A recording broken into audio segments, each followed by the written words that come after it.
अस्सलाम वालेकुम।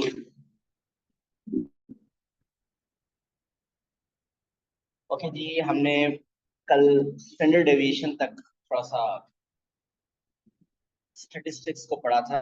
Data analysis, statistics and data analysis हम टॉपिक कर रहे हैं आज। हम इसी को जरा आगे एक्सटेंड करते हैं, स्टैटिस्टिक्स को।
अस्सलाम वालेकुम। सॉरी, मैंने अब रियलाइज किया कि मैं तो डिस्कनेक्ट हुआ हूँ और मैं पिछले कुछ देर से एक्सप्लेन कर रहा था यहाँ पे। जो ऑनलाइन है उनको बिल्कुल कुछ पता नहीं हुआ कि लास्ट कुछ मिनट्स में क्या हुआ है। सो आई एम रिपीटिंग। हमारा टॉपिक है आज एंड डाटा एनालिसिस, और इसमें हम बेसिकली जो स्टेटिशियंस कुछ डाटा कलेक्ट करते हैं और उस डाटा कलेक्शन के बेसिस पे एक एनालिसिस अपना देते हैं, हम उसको डिस्कस करेंगे। मैं एक सिंपल सी एग्जांपल देता हूँ कि जब आपकी कंट्री में या कहीं पे भी कोई इलेक्शंस होते हैं, सो बिफोर इलेक्शंस स्टेटिशियंस क्या करते हैं कि एक रैंडम साइज, एक रैंडम डाटा कलेक्ट करते हैं। मीन जिस समय कह रहा हूँ कि अगर आपके पास एक सिटी में अगर 1 मिलियन पीपल है, 10 लाख, तो वो सबसे जाके तो नहीं पूछेंगे कि वो आप किसको वोट करेंगे कमिंग इलेक्शन में, कैंडिडेट ए को या कैंडिडेट बी को। सपोज वो एक छोटा सा एक सैंपल ले लेते हैं। सैंपल, सैंपल मीन जिन लोगों से वो पूछ रहे हैं, सपोज वो 500 लोग हैं, तो ये 500 एक सैंपल है। तो वो 500 लोगों से बेसिकली वो राय लेते हैं कि वोट, वो किसको बेसिकली वोट करने लगे। तो कुछ कहेंगे कैंडिडेट ए को, कुछ कहेंगे कैंडिडेट बी को। तो उन 500, वो जो एक सैंपल साइज है इसमें 500 पीपल का, इसको पॉपुलेशन भी कह सकते हैं। ये जो एक स्मॉल सैंपल साइज है, वो इसका जो रिजल्ट है वो ओवरऑल फुल पॉपुलेशन के ऊपर अप्लाई कर और अपना एक एनालिसिस देते हैं कि ओवरऑल उनको आइडिया हो जाता है कि which candidate is likely to win. But ये 100% एक्यूरेट डाटा नहीं होता, क्योंकि जो ओरिजिनल सैंपल है, साइज है, जो पॉपुलेशन साइज है, वो बहुत बड़ा है, वो बहुत लार्ज है। और आप किसी एक स्पेसिफिक, एक स्मॉल डाटा को लेके उसके मुताबिक रिजल्ट का एनालिसिस करते हैं। अब ये जब आप स्मॉल साइज लेते हैं, वो एक्यूरेटली ओरिजिनल में टोटल साइज के ऊपर अप्लाई नहीं होता। इसको बंद कर दो। तो मैं जैसे फर्स्ट, मैं इसको एक एग्जांपल से ये चीजें सारी एक्सप्लेन करता हूँ। सपोज आप अपने स्कूल की बात कर रहे हैं, कोई भी एक स्पेसिफिक स्कूल है जिसके अंदर देर आर टोटल 2000 स्टूडेंट्स। आप एक सर्वे कंडक्ट करना चाहते हैं किसी भी चीज के बारे में। सर्वे जब कंडक्ट करेंगे और आप ये सर्वे करना, सपोज सर्वे है कि यू वांट टू सी के on average per day, on average per day, how many hours are being spent on the internet by these 2000 students?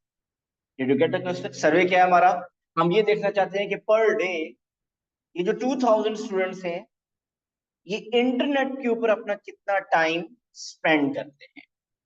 Mean अगर इन 2000 में से पूछा जाए तो इनमें से कुछ ऐसे होंगे जो 1 आवर स्पेंड करते होंगे, कुछ ऐसे होंगे जो कि 5 आवर्स स्पेंड करते होंगे, कुछ 10 आवर्स स्पेंड करते होंगे, कुछ 15 आवर्स स्पेंड करते होंगे। बट आप एक एवरेज फाइंड करना चाहते हैं इन 2000 स्टूडेंट्स की। अब आप जब सर्वे करेंगे तो जिस तरह स्टेटिशियंस भी जब सर्वे करते हैं तो हमेशा से टाइम कंस्ट्रेंट होता है। आपके पास इतना टाइम नहीं है कि आप 2000 स्टूडेंट के पास, हर किसी के पास जाएंगे और आप हर किसी से अलग अलग पूछेंगे, बताओ आपका डेली टाइम क्या है इंटरनेट पे। ऐसा तो हम नहीं कर सकते, ऐसे करने के लिए तो बहुत टाइम चाहिए। तो आप इस सर्वे में से क्या करते हैं, कोई से 100 स्टूडेंट्स पिक कर लेते हैं आपका। तो अगर आप 100 स्टूडेंट पिक कर लेते तो आपका जो सैंपल पिक कर रहे हैं उसका साइज क्या है? 100 स्टूडेंट्स। दिस इज सैंपल जो आप out of given to population 2000 में से आप कुछ एक छोटा सा स्मॉल एक सैंपल चूज करते हैं। वो 100 स्टूडेंट्स का, इसको आप सैंपल कहेंगे और इसका सैंपल साइज क्या है? 100। अगर मैं 200 चूज करूंगा तो सैंपल साइज विल बी 200। ठीक है, ये सैंपल का साइज क्या होगा वो आपके टाइम पे डिपेंडेंट है। बहुत छोटा अगर होगा तो वो आपका अच्छा रिजल्ट नहीं होगा। जितना सैंपल साइज बड़ा होगा उतना अच्छा रिजल्ट आपका ओवरऑल अप्लाई कर सकेंगे आप इसको। लेकिन इतना भी बड़ा ना हो कि टाइम आप सारा टाइम उसी के ऊपर लगा दें, अदरवाइज सबके सब 2000 स्टूडेंट से भी आप पूछ सकते हैं। अब ये जो सैंपल चूज करना है ये बहुत इंपॉर्टेंट है। ये जो सैंपल चूज होना चाहिए ये 100% रैंडम सिलेक्शन होनी चाहिए। ये रैंडमली चूज होना चाहिए। ये जो 100 का साइज है ये रैंडमली चूज होना चाहिए। मैं रैंडमली चूज होने के ऊपर बड़ा फोकस कर रहा हूँ। ऐसा क्यों है रैंडमली चूज होना? अब रैंडमली चूज होना जरूरी इसलिए है, सपोज आपने 100 स्टूडेंट्स चूज कर लिए। कैसे चूज करते हैं? आप चले गए स्कूल ग्राउंड में, स्कूल के जो ग्राउंड में से 100 स्टूडेंट्स आपने चूज कर। मुझे ये बताइए, ये जो स्कूल के ग्राउंड में से 100 चूज किए हैं, क्या ये डेटा सिलेक्शन रैंडम होगी या बायस्ड? ये बायस्ड होगी। क्यों? जो लोग ऑलरेडी ग्राउंड में हैं, इसका मतलब वो ज्यादा देर पीसी के ऊपर, कंप्यूटर के ऊपर, लैपटॉप के ऊपर टाइम स्पेंड करने वाले नहीं है। इसका मतलब जनरली एक आपके माइंड में ये वो लोग हैं जिनको फिजिकली स्पोर्ट्स करने का, जिनका ज्यादा माइंड होता है। तो ये इनका ज्यादा टाइम, इसका मतलब फिजिकल एक्टिविटीज पे होगा। तो ये जो सिलेक्शन होगी, ये थोड़ी सी बायस्ड हो सकती है। तो आपको ये रैंडम डेटा सिलेक्शन नहीं है। एक और केस लेते हैं। आप कंप्यूटर लैब में चले जाते हैं। आप कंप्यूटर लैब में से अगर डेटा की सिलेक्शन करते हैं, तो क्या ये रैंडम होगा या बायस्ड होगा? ये भी बायस्ड होगा। ये बायस्ड क्यों होगा? जो कंप्यूटर लैब में बैठे हैं, इसका मतलब ज्यादा चांसेस क्या हैं कि वो तो उनका ज्यादा फोकस ही पीसी की तरफ है, इंटरनेट की तरफ है। तो यहाँ से जो डाटा आपको मिलेगा, वो भी बायस्ड होगा और उसमें ओवरऑल एवरेज ज्यादा आवर्स आएंगे। तो फिर तो बताना ही चाह रहा हूँ कि आपकी डाटा सिलेक्शन किसी भी तरीके से बायस्ड नहीं होनी चाहिए, वो रैंडम होनी चाहिए। अब रैंडम कैसे हो? एक ऑप्शन ये है कि आपके पास, जिसे हम एक बहुत पुरानी बात करें, तो आप हर पेज के ऊपर एक बच्चे का नाम लिया, वो पर्चियां नहीं बनती होती थी, एक सिंपल सी बात करूं, वो मिक्सअप की, उनमें से 100 पीसीज ऑफ पेजेस आपने पिक कर लिया और जिसपे जिसका रैंडमली नाम आ गया, आपने उनसे सर्वे कर लिया। एक बात, या अल्फाबेटिकली ले लें उनके नाम, अल्फाबेटिकली आप फर्स्ट 100 पिक कर लें, मिडल से 100 पिक कर लें, लास्ट 100 पिक कर लें, इस तरह कर लें। तो द थिंग इज कि आपका जो डाटा, जो आप सैंपल साइज चूज कर रहे हैं, it should be random, it should not be biased. अगर आपने डाटा चूज ही बायस किया, तो आपके सारे रिजल्ट्स आगे गलत आएंगे। अब डाटा सिलेक्शन हो चुकी है, हमने 100 स्टूडेंट चूज कर लिए। अब जरा आगे चलते हैं। इन 100 स्टूडेंट से जब हमने सर्वे किया कि वो एवरेज इंटरनेट के ऊपर पर डे कितना टाइम स्पेंड करते हैं, तो उन 100 की जब हमने एवरेज ली, तो एवरेज आई 5 आवर्स। एवरेज आ गई 5 आवर्स के मीन। ये जो 100 स्टूडेंट है, हर किसी ने आंसर दिया होगा 1 आवर, किसी ने कहा होगा 0 आवर, किसी ने कहा होगा 10 आवर्स, कोई 15 आवर्स बैठा रहता होगा इंटरनेट पे। तो बहुत से, लेकिन उन सब की जो एवरेज निकली, वो 5 आवर्स निकली। ठीक हो गया यहाँ तक? अब इस 5 आवर्स का क्या मीनिंग है कि ये जो 100 स्टूडेंट है, ये जो आपने सैंपल लिया है, इनमें से on average 5 hours are being spend on internet. अब मुझे ये बताइए, क्या ये जो हमने सैंपल कलेक्ट किया है, ये हमने एक जो एवरेज फाइंड किया 5 आवर्स इन 100 स्टूडेंट में से, क्या हम इसको अप्लाई कर सकते हैं ऑन 2000? यस, हमारा पर्पज ही यही था। हमने ये जो सैंपल एक लिया था छोटा, उसका पर्पज ही ये था कि हम इस डाटा की बेसिस पे, इस 100 स्टूडेंट की बेसिस पे, ये जो हमारा एनालिसिस होगा, ये हम 2000 स्टूडेंट्स के ऊपर अप्लाई करेंगे। ये आपका जो 5 आवर्स आपका 100 स्टूडेंट से आया है, ये टोटली इनकरेक्ट होगा अगर 2000 पे अप्लाई करेंगे, अगर आपका सैंपल साइज बायस्ड हुआ। लेकिन अगर ये रैंडमली हुआ, तो इसका मतलब यस, अब हम अप्लाई कर सकते हैं। वो रैंडमली चूज किया था, तो ये हम उन 2000 पे अप्लाई कर सकते हैं। तो मुझे ये बताइए, कैन आई से, सुनिएगा, कैन आई से दिस थिंग कि 5 आवर्स एवरेज होगी उन 2000 की भी? क्या हम कह सकते हैं? कह सकते हैं। क्या ये 100% करेक्ट होगा? नो, ये 100% करेक्ट नहीं होगा। ये 100% करेक्ट नहीं होगा, क्योंकि ये तो 100 में से 5 पे है। हो सकता है 2000 की एक्चुअल कैलकुलेट करें तो 4.8 आए, 5.5 आए, लेकिन मोर और लेस 5 के क्लोज होगा, क्योंकि हमने जो डाटा चूज किया हुआ है वो रैंडम चूज किया हुआ है। ठीक हो गया। अब एक और बात, जब इन 100 में से हमने ऑब्जर्वेशन की तो हमें ये पता चला कि देयर वर 4 स्टूडेंट्स। 4 स्टूडेंट्स ऐसे हैं जिनका time spend on internet is less than 1 hour. Mean हमने वो जो 100 स्टूडेंट से हमारे पास जो डाटा था उनमें से 4 स्टूडेंट्स ऐसे थे जिनका time spend on internet is less than 1 hour. तो मुझे ये बताइए, अगर मैं आपसे पूछूं कि व्हाट इज द एस्टिमेट कि 2000 में से कितने स्टूडेंट्स होंगे जो कि इंटरनेट पे 1 आवर से कम टाइम स्पेंड करेंगे, तो आप ये अप्लाई कर सकते हैं ना रेशियो कि आउट ऑफ 100 कितने स्टूडेंट्स हैं? 4 स्टूडेंट्स हैं। आउट ऑफ 100 4 स्टूडेंट्स हैं जिनका time spend on internet is less than 1 hour. तो आउट ऑफ 2000 कितना होगा? 80 स्टूडेंट्स। उसको एक्स कर लें। सो आई थो ये रेशियो मेथड से आप लगा के पाए, क्या ये हम एग्जैक्टली 80 स्टूडेंट्स होगा? This is your estimation. वो 100 पे 4 एग्जैक्ट इंफॉर्मेशन है।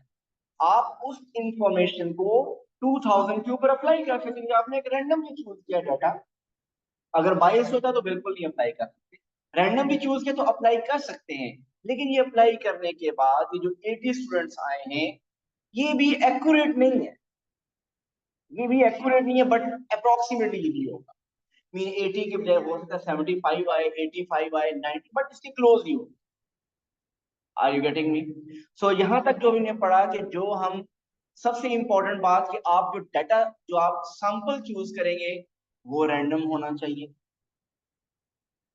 वो बायस किसी तरीके से भी नहीं होना चाहिए, वो रैंडमली चूज होना चाहिए। और उस डाटा में से जो आप चूज करेंगे, जो एक रिजल्ट आप निकलेगा वो ओवरऑल 2000 के ऊपर आप अप्लाई कर सकते हैं, बट वो भी उसकी एवरेज होगी।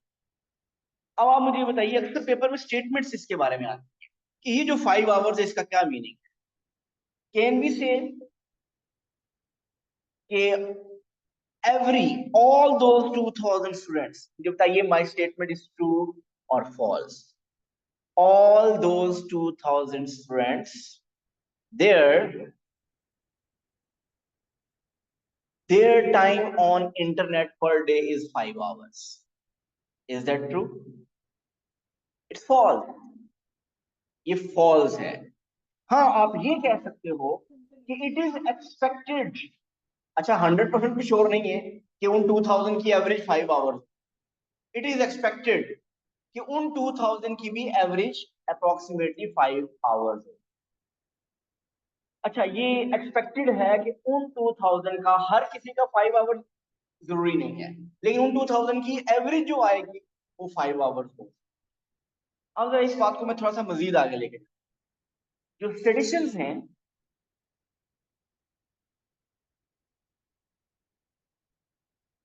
वो अपने लिए कुछ स्टेटमेंट्स वर्ड यूज करते हैं।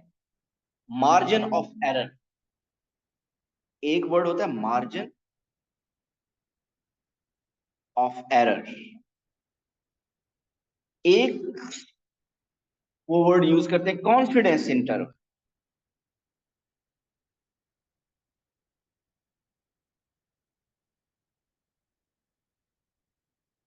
Exact margin of error.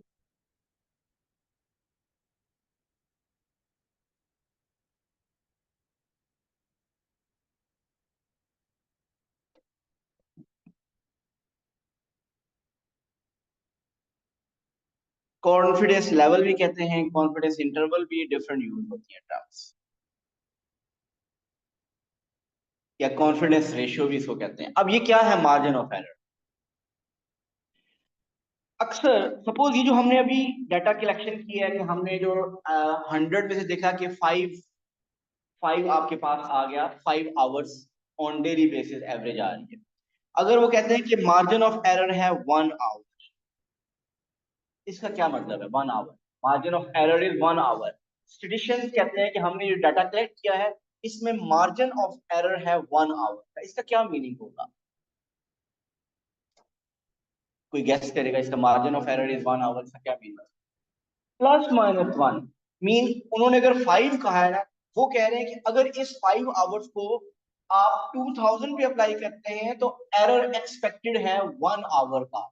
अगर 1 आवर का एरर एक्सपेक्टेड है, इसका मतलब वो कह रहे हैं कि जो 2000 में से जो एवरेज निकलेगी that will be in between 4 and 6। Mean 5 में से 1 सब्ट्रैक्ट करें, 5 में 1 ऐड करें, तो इसका मतलब वो हो जाएगी 4 आवर से लेकर 6 आवर। मीन उन्होंने एक मार्जिन दे दिया अपने लिए, वो मार्जिन क्या है 1 आवर का, +-1 आवर। वो कह रहे हैं कि जो टोटल सैंपल साइज है उसकी जो एवरेज होगी वो 4 आवर्स से 6 आवर्स के दरमियान ही होगी। अब आप मुझे ये बताइए, क्या इससे भी 100% हम श्योर हैं कि 4 आवर्स से 6 आवर्स के दरमियान हमेशा होगी? Are we sure, 100% sure about that? 100% अभी भी श्योर नहीं। ऐसे ही है ना, हो सकता है 6.2 आ जाए।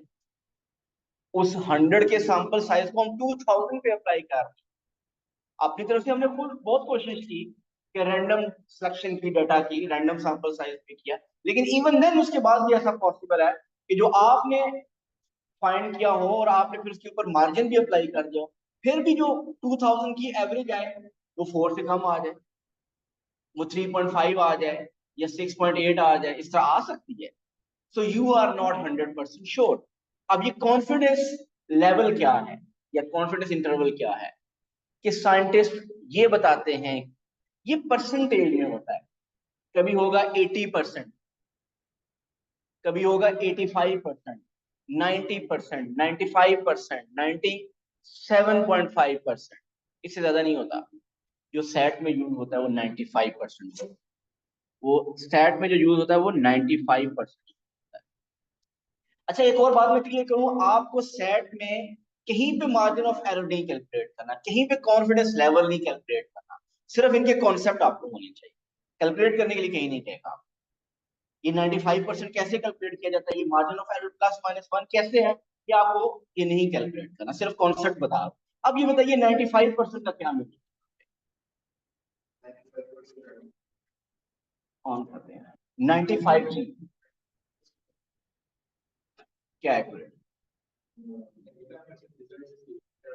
Yes, now statisticians are saying that they are 95% sure कि 2000 में जो average average number of hours spent on the internet that will be between 4 hours and 6 hours. So अब जब 95% कॉन्फिडेंस इंटरवल है तो इसका मतलब स्टेटिशियन ये कह रहे हैं कि वो 95% श्योर हैं कि वो जो सैंपल साइज में से डाटा कलेक्ट किया उसका मार्जिन ऑफ एरर 1 है। मीन कि ओवरऑल 2000 पे जब ये अप्लाई करेंगे तो 4 आवर से 6 आवर्स के दरमियान एवरेज बनेगी। दे आर 4 आवर से 6 आवर्स के दरमियान एवरेज बनेगी, इस बारे में दे आर 95% श्योर। सैट्स में जो कॉन्फिडेंस लेवल यूज होता है वो 95% यूज होता है। वैसे मैंने आपको बताया ये 80 पे भी हो सकता है। जितना आपका सैंपल ओरिजिनल ओरिजिनल पॉपुलेशन बड़ा होगा और सैंपल साइज छोटा होगा, आप कॉन्फिडेंट नहीं होंगे, ज्यादा आप शेकी होंगे, आपका कॉन्फिडेंस इंटरवल डाउन होता जाएगा। अगर आपका स्मॉल, जो आपका साइज है, जो आपने सैंपल लिया है वो लार्ज हो, ओवरऑल पॉपुलेशन स्मॉल हो, तो फिर वो अप्लाई करने से रिजल्ट ज्यादा बेहतर आए, उसमें आप ज्यादा कॉन्फिडेंस से कह सकते हैं। तो 95%, 97% इसका हो। जी, मार्जिन ऑफ एरर और कॉन्फिडेंस इंटरवल की जो टर्म्स यूज होंगी ये समझ आ रही है क्या होंगी? इससे रिलेटेड पेपर में एक क्वेश्चन आता है,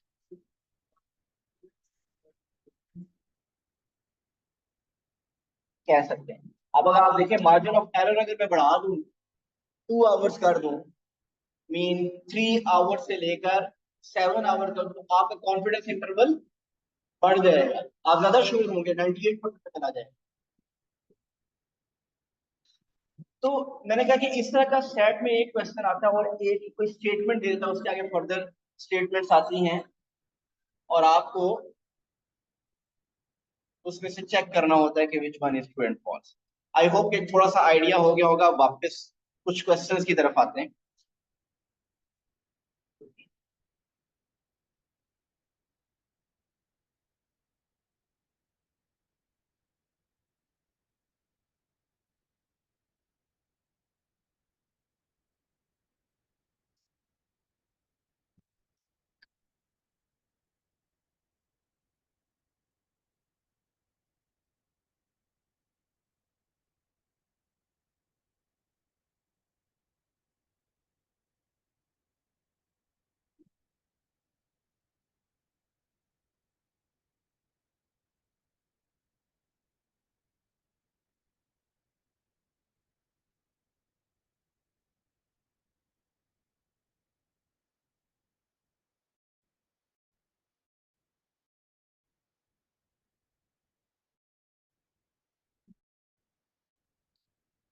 ओके जी, ये क्वेश्चन जरा रीड कीजिए और बताइए विच ऑप्शन इज राइट।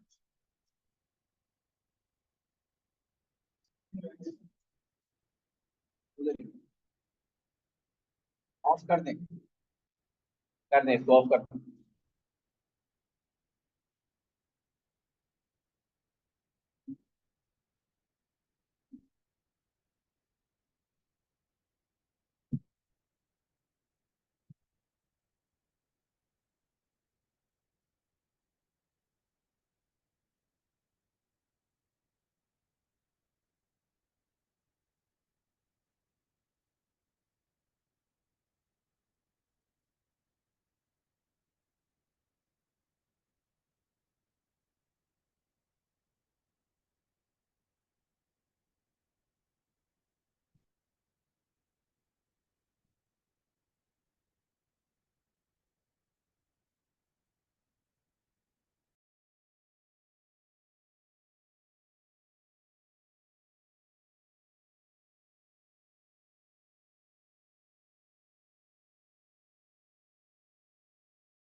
जी, काफी आंसर मुझे मिले हैं। इधर सी और डी, किसी ने ए भी कहा है। और अब चेक करते हैं जरा। A quality control researcher at an electronics company is testing the life of the company battery in a certain camera. The researcher selects 100 batteries at random from the daily output of the country and finds that the average light of the batteries has a 95% confidence interval of 324 to 360 camera pictures. Which of the following conclusion is the most reasonable based on the confidence interval? Option A देखते हैं. 95% of all the batteries produced by the company. Option A reject. 95% of all the batteries. Mean आप मुझे ये बताइए, ये 95% confidence interval क्या ये बताता है कि जो भी बैटरी होंगी उन सब का 95% ये इंटरवल होगा? ये तो नहीं बताता ना. ये जो इंटरवल 324 से 360 वो ये बताता है कि उन सब की एवरेज ये बन सकती है, इनके दरमियान होगी. इसका ये मीनिंग तो नहीं होगा कि वो सब की सब बैटरीज है या उनमें से 95% बैटरीज इसके अंदर फॉल करेगी. स्टेटमेंट ए का मतलब ये बन रहा है कि आपके पास जितनी भी बैटरीज हैं 95% बैटरीज उसमें से इस इंटरवल में फॉल करेंगी. ऐसा तो नहीं है. ये 324 से 360 ये तो एवरेज आएगी आपकी. आई होप आपको ये समझ आ रहा है कि ऑप्शन ए क्यों इनकरेक्ट है. Okay, B. 95% of all the batteries ever produced किधर आ गया? 95% of all the batteries ever produced, ये तो मीन आप किसी एक दिन के डाटा के ऊपर आप एवर प्रोड्यूस सबके ऊपर अप्लाई कर रहे हैं. ऐसा देखिए, एक दिन के डाटा को आप पूरी साल का या 2 ईयर का या एवर प्रोड्यूस उसके ऊपर तो कभी भी अप्लाई नहीं कर सकते. सी पार्ट क्या है? It is plausible that the true average life of batteries produced by the company that day is between 324 and 360 pictures.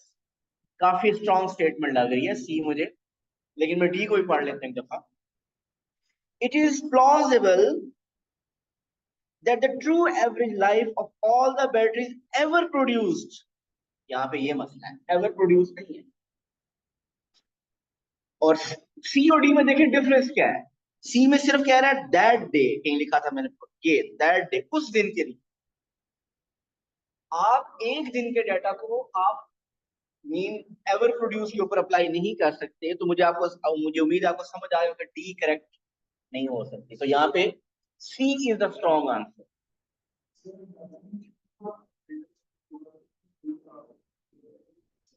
देखें एवर के ऊपर, अब एवर कितना है ये भी पता है. अब पता चले कि वहां पे उस फैक्ट्री की जो लाइफ है वो 10 ईयर्स की है. अगर 10 ईयर्स की लाइफ है तो आपके पास 3 ईयर या 4 ईयर का डाटा तो होना चाहिए. सो आई होप कि ये सी स्टेटमेंट क्यों स्ट्रॉन्ग है उसके बारे में बेसिकली बाकी रिजेक्ट हो. चलिए इस तरह का कोई और भी देखता हूँ मैं क्वेश्चन.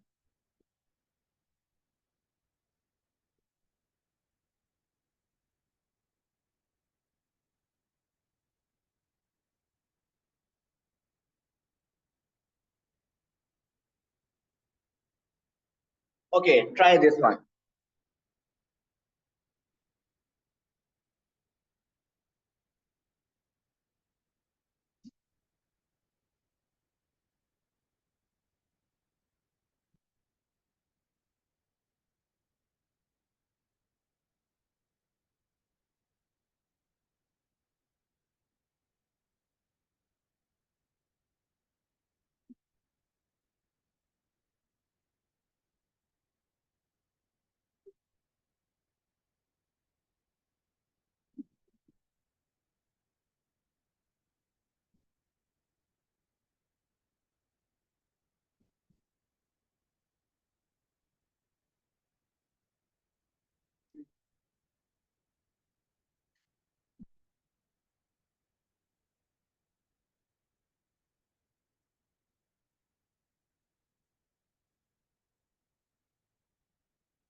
ओके जी, कुछ आंसर्स आए हैं, ए बी सी डी भी आया है। कुछ देखते हैं इसमें। और जब आपको लगे कि यार कोई ऑप्शन हमें समझ नहीं आ रही है कौन सी करेक्ट है, तो आप फिर रिजेक्ट करने वाली ऑप्शन की तरफ जाइए। जो आपके लगे कि ये पॉसिबल नहीं है उसको क्रॉस करते जाएं। A community centre offer the Spanish course. This year, all students in the course were offered additional audio lessons they could take at home. सबको ऑफर किया गया, इसका मतलब ऑफर सबको किया गया। The students who took these additional audio lessons did better in the course than students who did not take the additional audio lessons. Which of the following is an appropriate conclusion? देखिए, ये आप ऐसी बात कर लें कि आपको set के कोई नोट्स दे दिए जाएं, ऑफर किए जाएं। आप में से कुछ लोग वो सेट के नोट्स ले लें और कुछ ना लें। जिन्होंने सेट के नोट्स ले लिए उनका रिजल्ट अच्छा आ जाए। क्या जरूरी है कि वो सेट के नोट्स की बेसिस पे जो भी सेट के नोट्स लेगा उसका रिजल्ट अच्छा आएगा? क्या ऐसा जरूरी है? देखिए, मैं वो उसकी तरफ अभी नहीं जाते ना। मुझे ये बताइए, अगर मैं कहूँ जिन्होंने सेट के नोट्स लिए और जिन्होंने सेट के नोट्स नहीं लिए, जिन्होंने सेट के नोट्स लिए उनका रिजल्ट अच्छा आ गया, क्या मैं इससे कंक्लूजन निकाल सकता हूँ कि जो बच्चा सेट का नोट्स लेगा उसका रिजल्ट हमेशा अच्छा आएगा? ऐसा कंक्लूजन तो नहीं निकाल सकते। देखिए, जो सैट के नोट्स लेगा, पहली बात तो वही लेगा जो सैट की तरफ इंटरेस्टेड ज्यादा है। सैट तो सारे ही दे रहे होंगे। पर चले मैं ऑप्शन पढ़ता हूँ, बात काफी आगे निकल जाएगी। A option, taking additional audio lesson will cause an improvement for any student who takes any foreign language. ये ऊपर लैंग्वेज कोई मेंशन थी? अच्छा, फिर ऑप्शन ए तो कहना फजूल है ना, वो तो सिर्फ स्पेनिश के लिए डाटा है।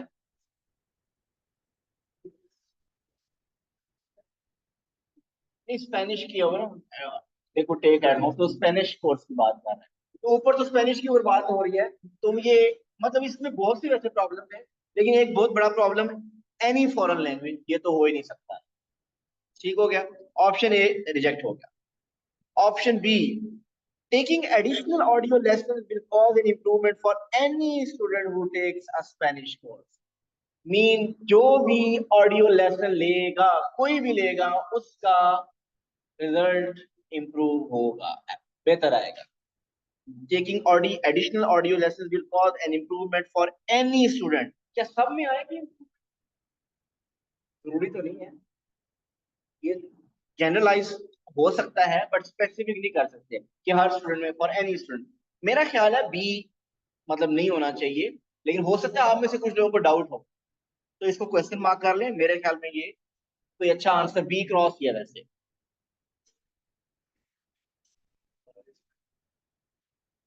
बिल्कुल ऐसे ही। अब सी को भी देखते हैं। Taking additional audio lesson was the cause of the improvement for the students at the community centre who took the Spanish course. Taking additional audio lessons was the cause of the improvement for the students at the community center who took the Spanish course. देखिए, again मैं इस statement को भी ambiguous statement कहूंगा कि वही बात हो गई है कि सैट की तरफ जिसका इंटरेस्ट होगा, चांसेस यही है कि वो उसका स्कोर अच्छा आएगा। या ये कह सकते हैं जो सैट में ऑलरेडी जिसका मैथ अच्छा होगा उसका स्कोर अच्छा होगा। लेकिन कोई एडिशनल नोट्स लेने की वजह से का मैं अगर कहूँ कि सबके रिजल्ट्स इंप्रूव हो जाएंगे, कोई रिजल्ट इसमें से निकल नहीं सकता। आप इसको इंडिविजुअल किसी केस के ऊपर अलग अलग देखें तो उसमें वेरिएशन आएगी, बट ओवरऑल ये जनरलाइज नहीं किया जा सकता। मेरे ख्याल में सी ऑप्शन भी नहीं है, बट डी देख लेते हैं। No conclusion about cause and effect can be made regarding students at the community center who took the additional audio lesson at home and their performance in the Spanish. I think D एक strong case है कि इससे कोई result नहीं निकाल सकते आप। ऐसा पॉसिबल है कि वो लोग जो सेट की क्लासेस, जो मतलब सेट का के नोट्स भी ना लें। ऐसा पॉसिबल है कि वो लोग जो सेट की किसी इंस्टीट्यूट में क्लासेस भी ना लें। वो खुद से एफर्ट करे तो उनका स्कोर ज्यादा आ जाए। इस बात पे बिलीव करते हैं ना आप लोग? ऐसा पॉसिबल है भाई। बहुत से मैथ्स के स्टूडेंट्स ऐसे हैं। मैं लास्ट ईयर अपने एक स्टूडेंट की बात करता हूँ जिसका, जिसने कहीं पे मैथ सेट नहीं पढ़ा। ओ लेवल मैथ उसने, ए लेवल मैथ मुझसे पढ़ा, लेकिन उससे सेट मुझसे नहीं पढ़ा था। उसका स्कोर 800 आउट ऑफ 800 आया था। लेकिन कितने लोगों ने कितनी एकेडमी से पढ़ा था, उनका स्कोर नहीं आया।